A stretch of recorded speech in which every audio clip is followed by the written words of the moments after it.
Hello, welcome to Stars, Cells, and God. Hope you enjoy our conversation today. I have Dr. Hugh Ross in studio. We're going to be talking about solar system design and formation and how good relationships help your body function well.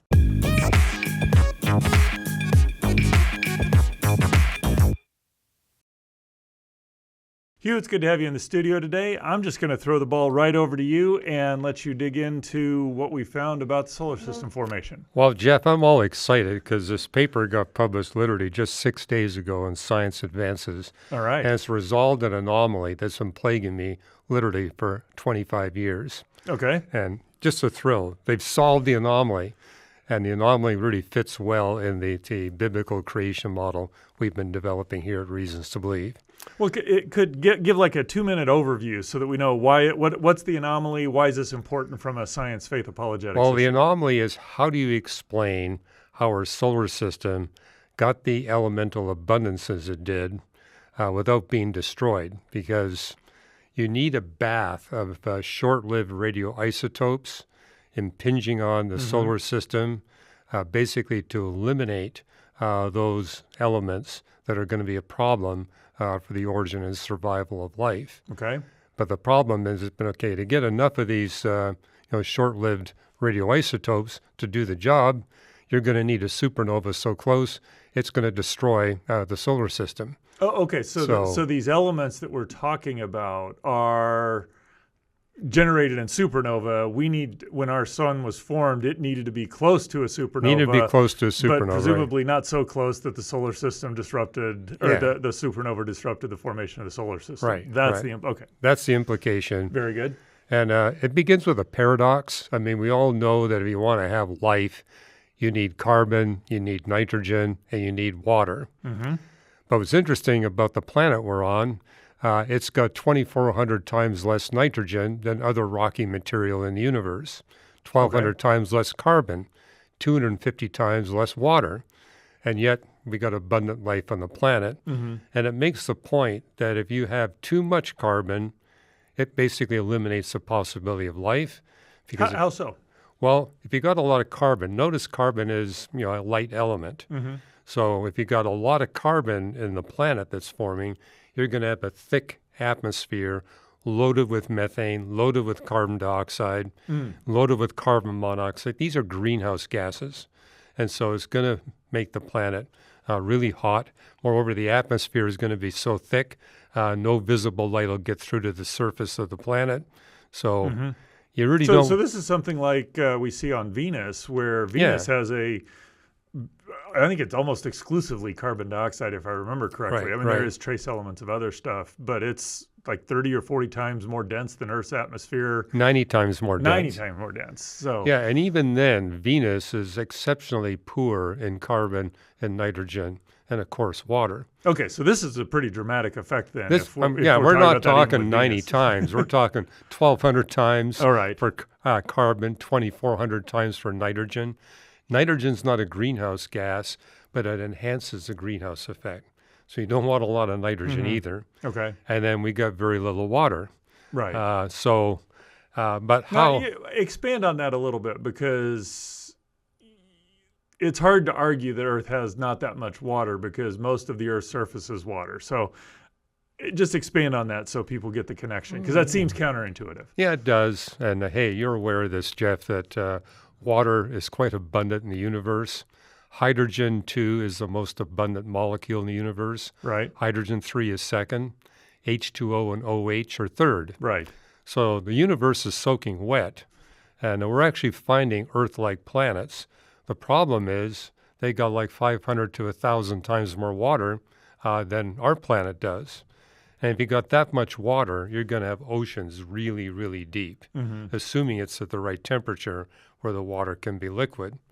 And if the oceans are that deep, you're going to get extreme pressure at the bottom of the water, so extreme it forms a permanent ice layer. And the problem with that is that you get a barrier between the liquid water and the rocky material.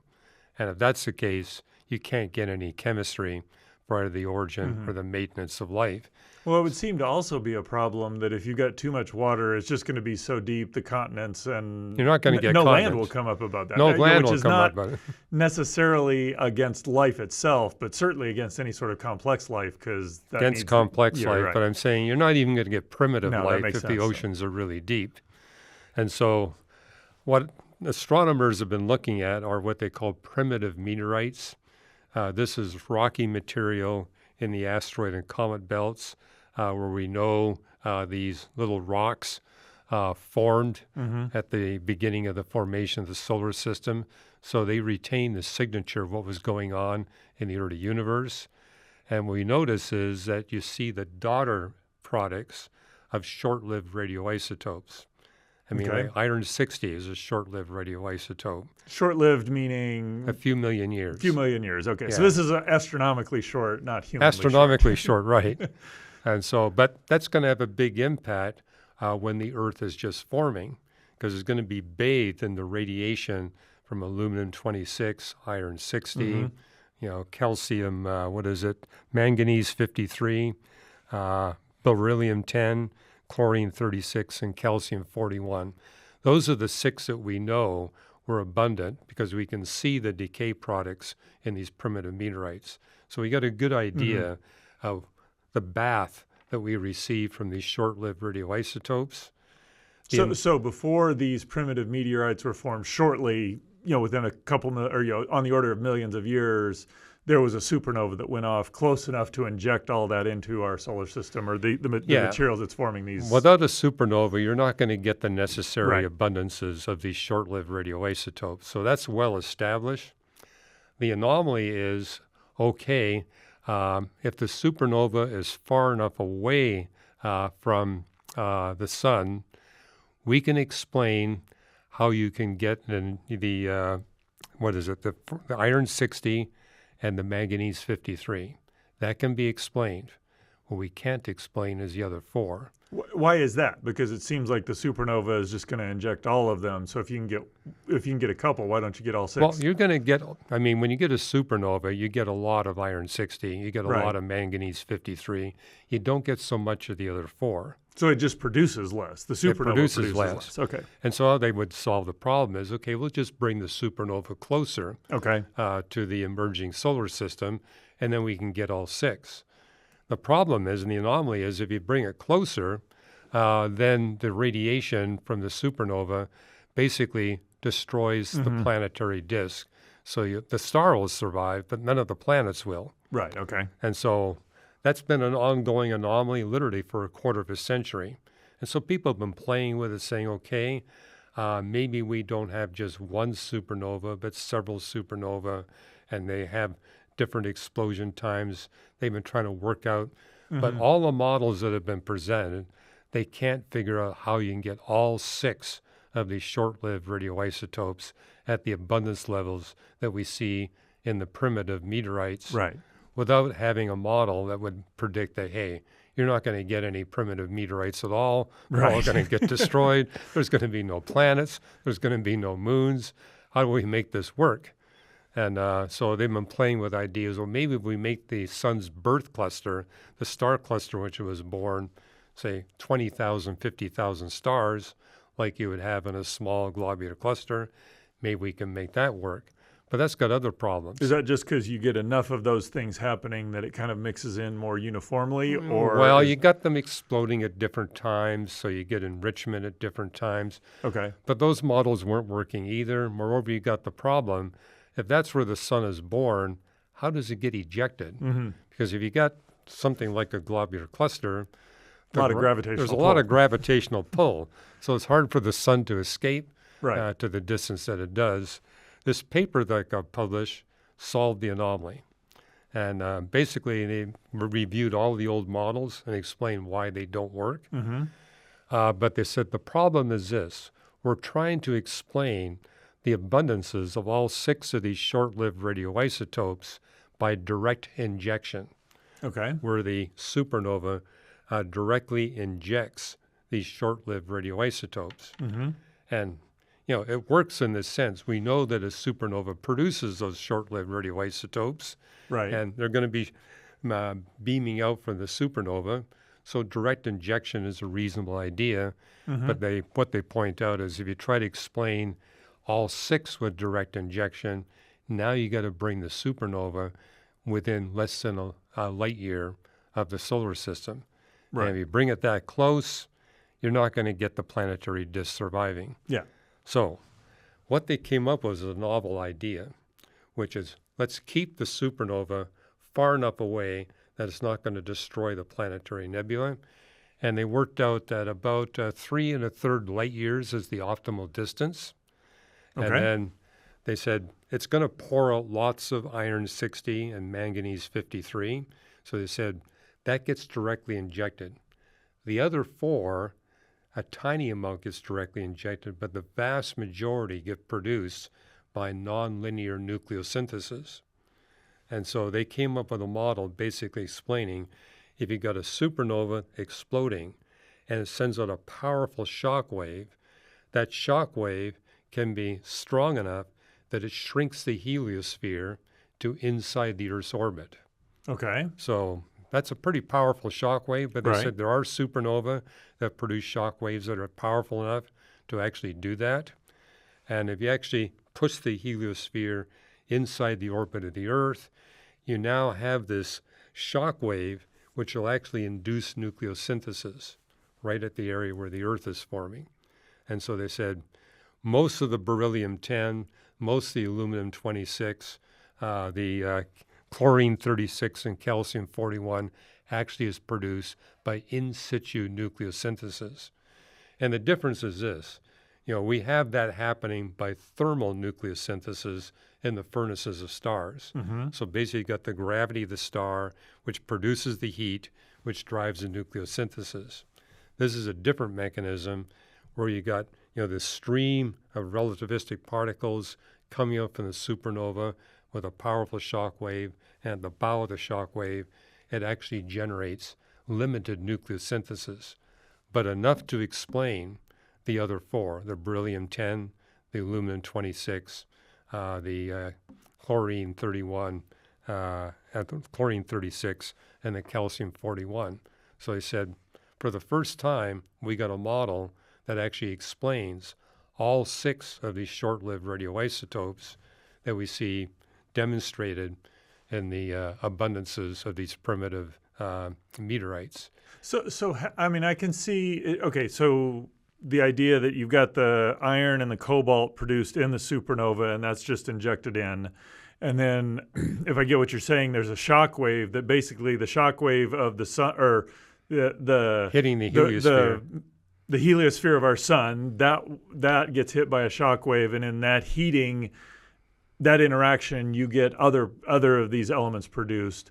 How important is it that, because you mentioned that it's right around the radius of the Earth or Earth's orbit where this happens, because presumably you need to disperse this through the whole solar system. That's how you explain why these meteorites have that, because we get those from other places in the solar system, correct? Yeah, their model is it explains these primitive meteorites well as long as the shock wave is strong enough to push the heliosphere inside Earth's orbit.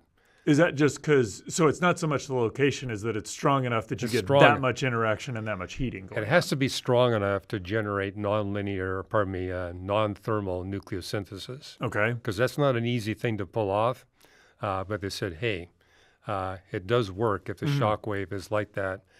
And also the timing is necessary. And so in order to get the appropriate nucleosynthesis, you need the shock wave to hit at a particular time in the formation of the planetary disk. And they said we get the best results at 450,000 years after the first solids form in the debris disk around the sun.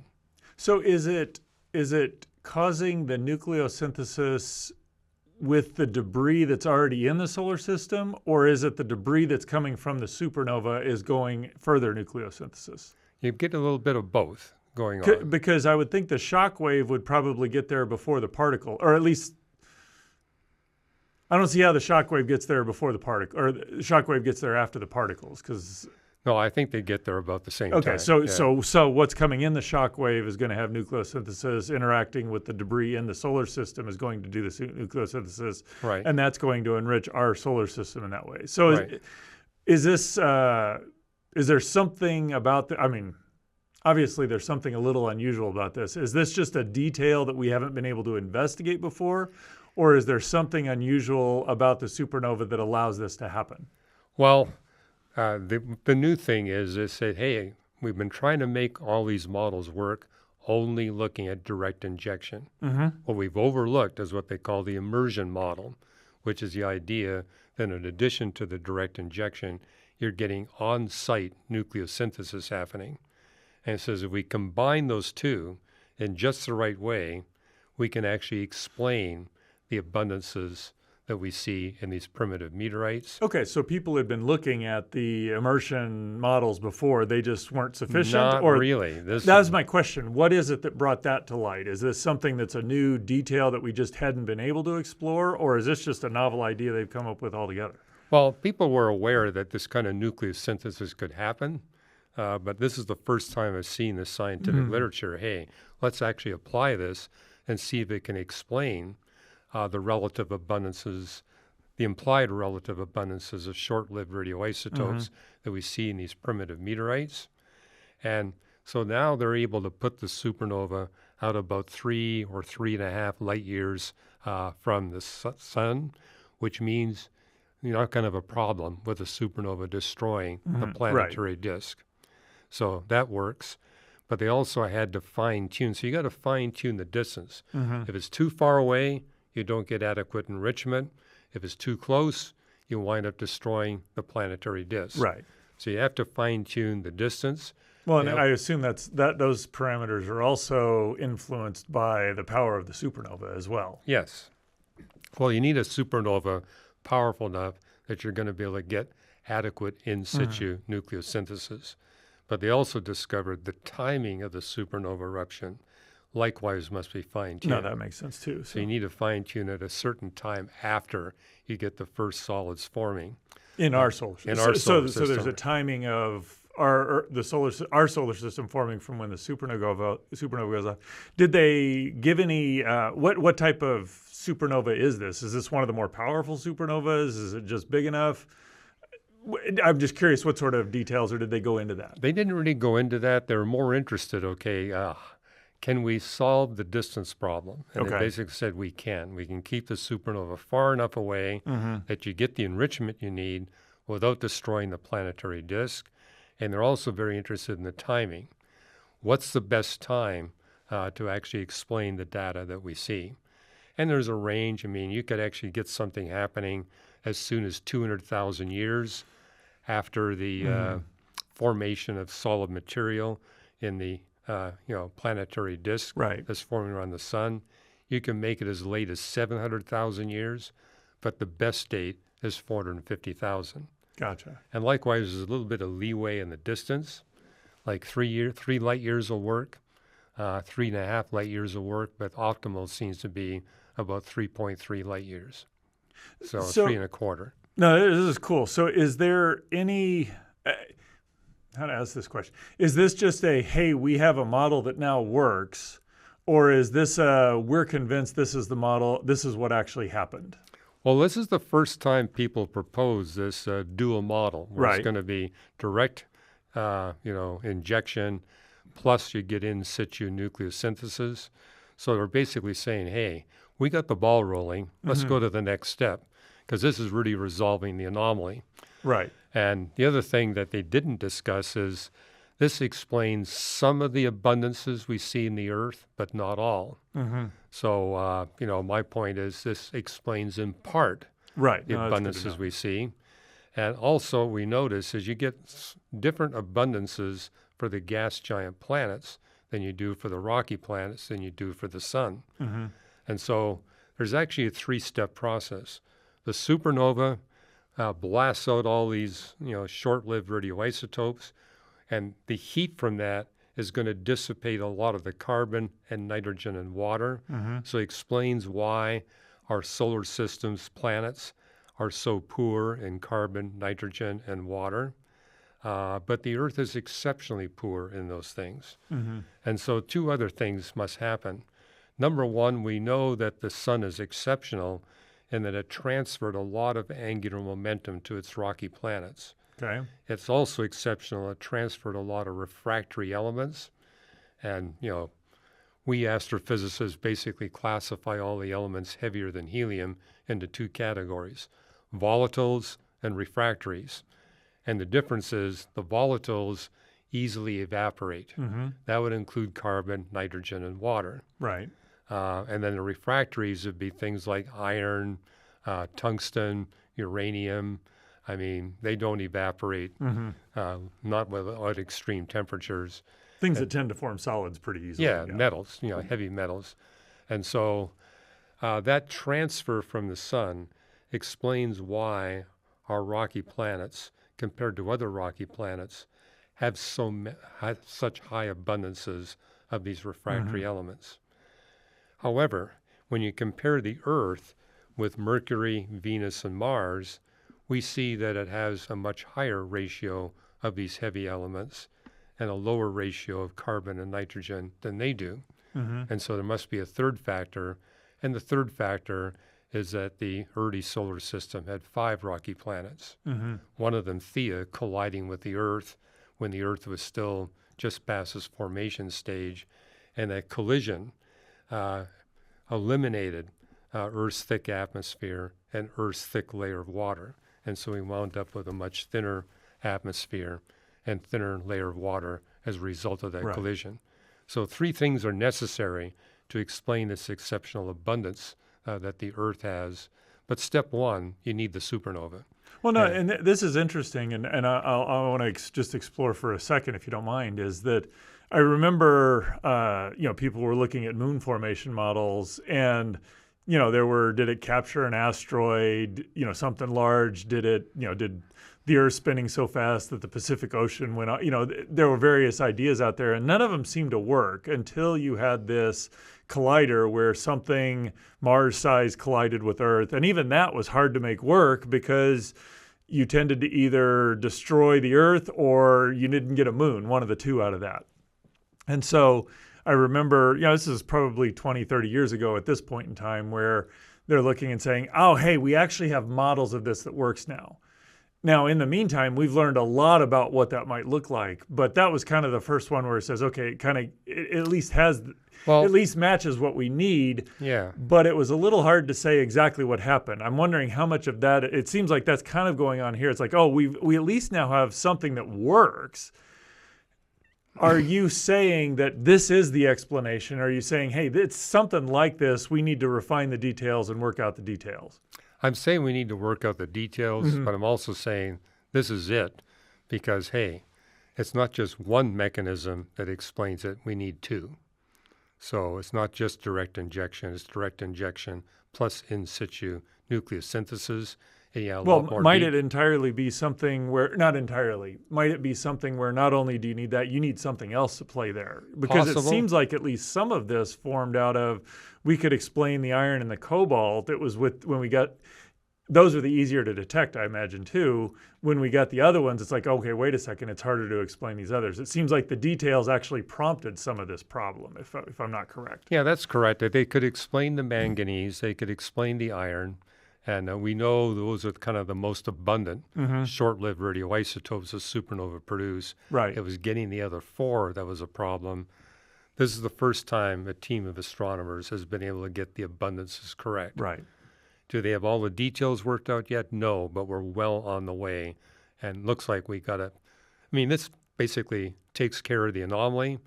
And we know in science, every time you resolve an anomaly, if you get down to details, you'll find other anomalies, but they're way less problematic than the anomaly you started with. Well, and I will say, no, this is cool because I just in most of my research, when I've got at least one workable solution, finding what is the best and works the best is a whole lot easier at that point in time. So this is a cool advance. I'm a little older than you, Jeff, and I can remember taking, basic astrophysics, and, the lecturer was just saying, we have no idea how the moon got there.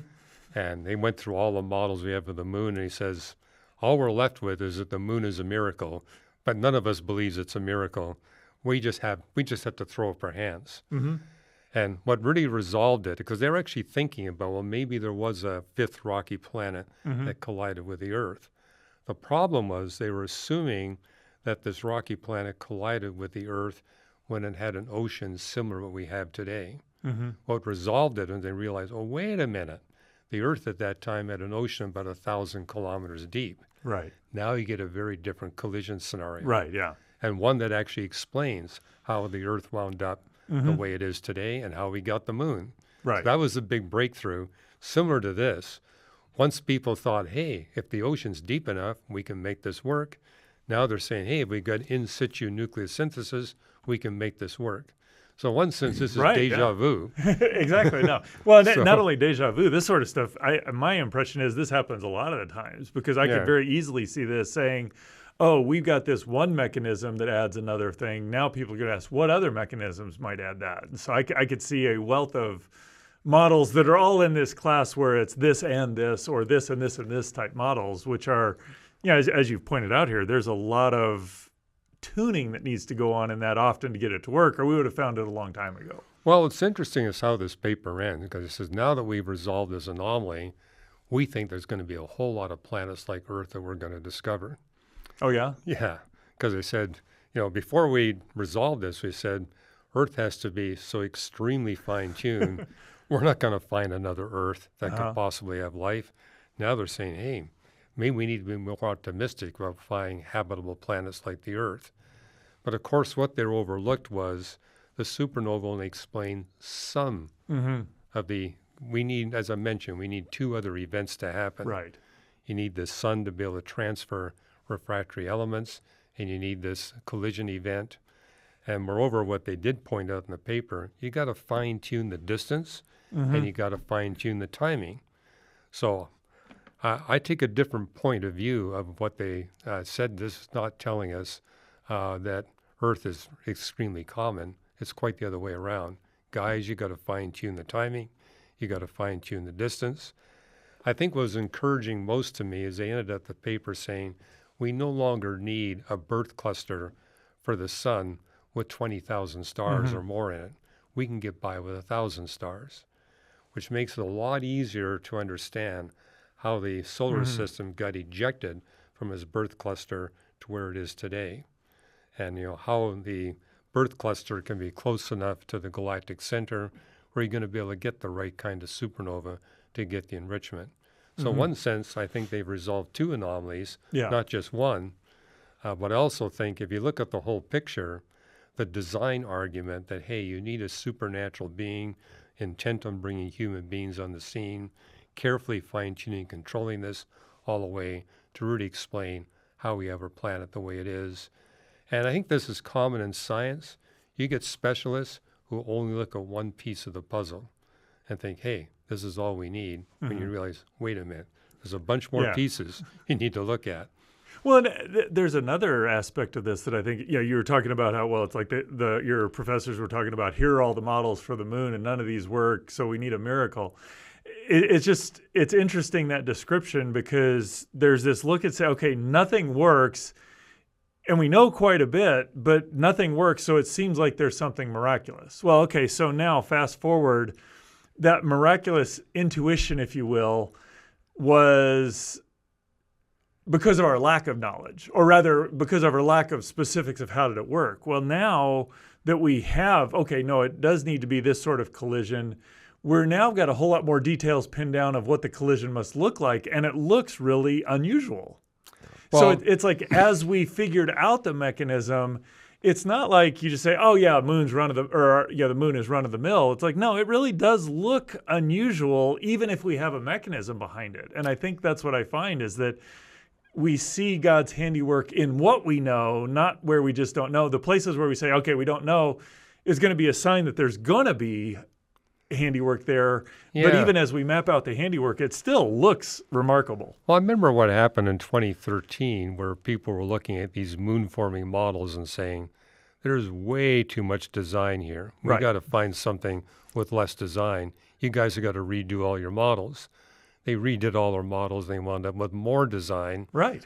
And I wouldn't really, the term I like is hypernatural, I because do when think you use that's a the good word term, yeah. miracle, people think of, well, that's like the axe head floating to the top, Exactly, yes. where you're violating the laws of physics.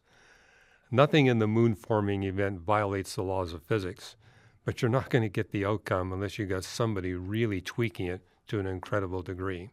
The I fine think that's a tuning very is so powerful enormous. point. Yeah.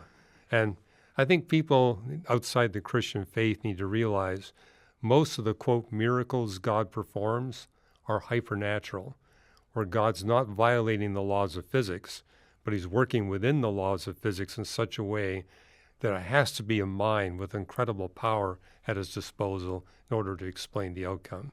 No, I would just add to that. There's kind of this mindset that if we find a natural mechanism, therefore it's not miraculous. And I think that term hypernatural really gets at that. It's like, just because you found a mechanism doesn't mean you say, oh, okay, it's not miraculous. The miraculous is it's a lot easier if you step back and say, did I expect that? And it's like, no, I really didn't expect that. Even if I can explain it, it's still kind of awe-inspiring and miraculous, if you will. And so I think it's a powerful point, Hugh. Any final comments? No, that'll do it. I want to hear about your discovery. Well, I had an interesting, so I get news from various places, sometimes emails from organizations I work in, but I ran across an article the other day and talking about how marriage may influence obesity. I thought, no, that's an interesting connection. And so I went out and explored. It turns out there's a Newsweek article that was published, and the title of the Newsweek article is "Scientists Studied Nearly 100 People, Found Hidden Benefits of Good Marriages." Now, in my mind, that connection, it's like, wait a second, that sounds biblical, because the Bible, one of the first institutions God put in place was marriage. Right. That's what Adam and Eve are going along with there. And so I would expect from, if Christianity is true, I would expect that marriages are good and right and healthy, and that's what God instituted. So in fact, and part of his accomplishing the plan that he gave humanity, be fruitful and multiply and fill the earth, is predicated on good marriages, if you will. And so what I found interesting in that is this increasing connection or increasing body of research that I see, that how relationships actually have profound effects on physical conditions. Again, just the connections from an apologetics perspective is that very often we look at, whether you have diabetes, whether you have, that those are physical problems. It's a food in, food out, how's your body working? And increasingly what we're seeing is that where alcoholism causes physical problems, well, bad social relationships causes the same scale of problems. Where smoking causes problems. Nobody would dispute the physical mechanisms there, but we're seeing non-physical, social and mental thought processes affecting our physical health at the same scale or more. And there are kind of multiple studies that seem to be showing that. And so this connection in this article I just thought was really interesting. And what specifically they were looking at, and granted, it's so it was 100 people, so it's a fairly small sample size. So you realize there are limitations in how large is the sample, does it have the cross section, And which country, by the way? This is the United States. United States, okay. Almost positive of that. I'd have to go back and verify the details, but I'm convinced it's in the United States. But what they looked at was there's like I said, a growing body of literature that good marriages, positive or definite or good emotional support contributes to good physical outcomes. And specifically what they were looking for is what might be the mechanism that might mediate this. And, I'll just read the part of the abstract that I thought was the most interesting or compelling. And so they said that marital status and PES is perceived emotional support. So marital status and PES interact and independently influence lower body mass index, healthier eating behaviors, increased oxytocin levels, food cue reactivity in frontal brain regions involved in craving, inhibition, and executive control. So when you see food, how do you respond to that? Do the cravings drive you, or does your mind say, no, this is what's right, and do that? And tryptophan pathway metabolites related to inflammation, immune system regulation, and energy homeostasis. These are all important things for how your body works. And what they found was that there were the perceived emotional support played a role in there, but there were times where just being married had a difference in there. Good or bad marriages had an influence in that. And again, I find that not surprising if Christianity is true. And I would actually turn it around and have a different flavor. I noticed that there's kind of an increasing dialogue or at least sentiment in society at large that, well, marriages tend to fail. Marriage is not that important. We kind of define our own relationships. We get together with our own community of people who think like us. And it seems that there's actually something more fundamental than that, because one, there's two components of this that I thought were particularly telling. One is that just being married seemed to have influence in a way that whether you had the perceived emotional support inside your marriage, whether that was there or not, you still had these health benefits that derived from it in a way that wasn't exhibited in individuals who are not married. So just being married had a play.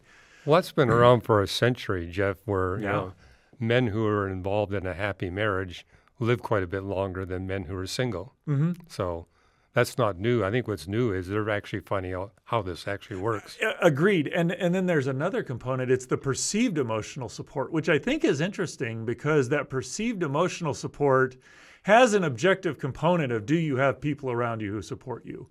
But there's also a part of that where it's your perceived emotional support. So how are you thinking about what's going around?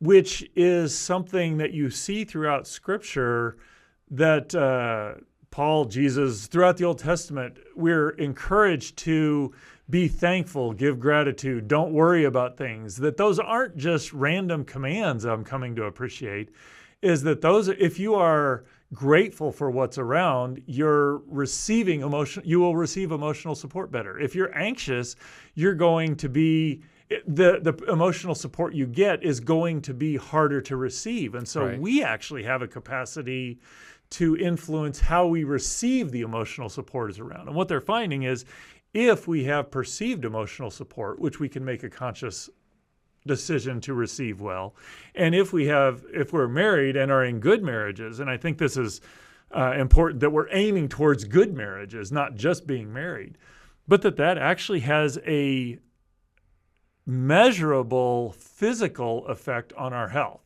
So we see that our social state, which I think is not just a physical thing, influences our physical in the same way that how we do physically influences our social.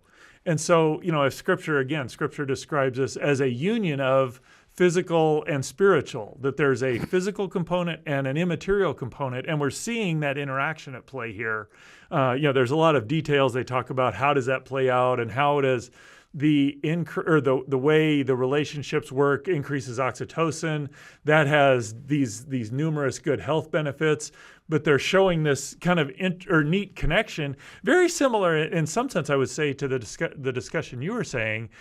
It seems like it was there, but now they're finding the pathway where it happens, which gives us greater tools to explore it, but also emphasizing that really it is the case that if we develop policies, if we live in a way and build character where we're going to be building good, strong, healthy marriages, that's going to go a long way towards dealing with a lot of the problems we see in society, not just obesity, but other physical ailments and a lot of the other physical ailments that we deal with. Well, what I'm hearing you're saying is that these researchers are determining the health of your marriage actually is a factor in the foods that you choose to eat.